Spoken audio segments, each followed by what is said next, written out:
Le ministère en charge de l'enseignement supérieur conduit les journalistes au centre d'aquaculture de Bobo-Dioulasso pour toucher du doigt les résultats de la production des tilapias et silures, des résultats bien importants et malheureusement peu connus Roger Cam et Pinidié Yalou.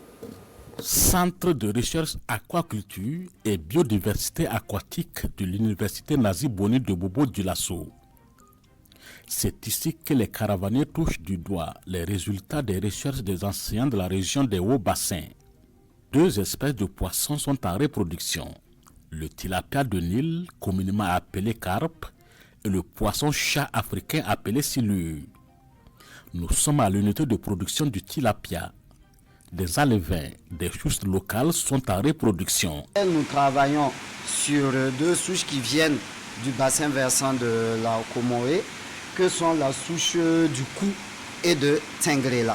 Donc nous travaillons à améliorer ces deux souches-là pour justement les mettre à disposition des producteurs.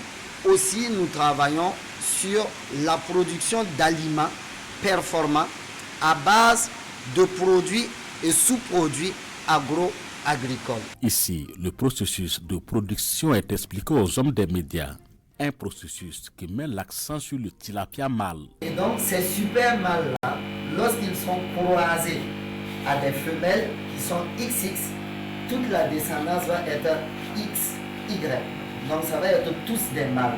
Une des étapes pour aboutir au super mâle YY est de féminiser d'abord la population. 10 à 20 000 alevins sont produits par mois par ces anciens chercheurs.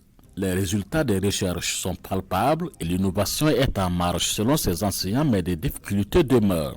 C'est premièrement la pollution génétique entraînée par les importations massives d'autres souches. L'autre difficulté sur le travail aussi de ces souches-là, c'est la propagation aujourd'hui de la rouille.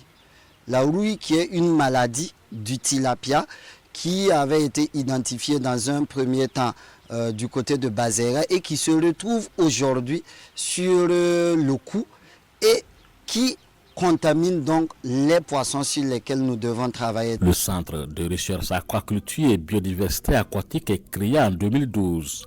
Des centaines d'étudiants en licence, en doctorat et plusieurs producteurs à travers le pays ont été formés par le centre.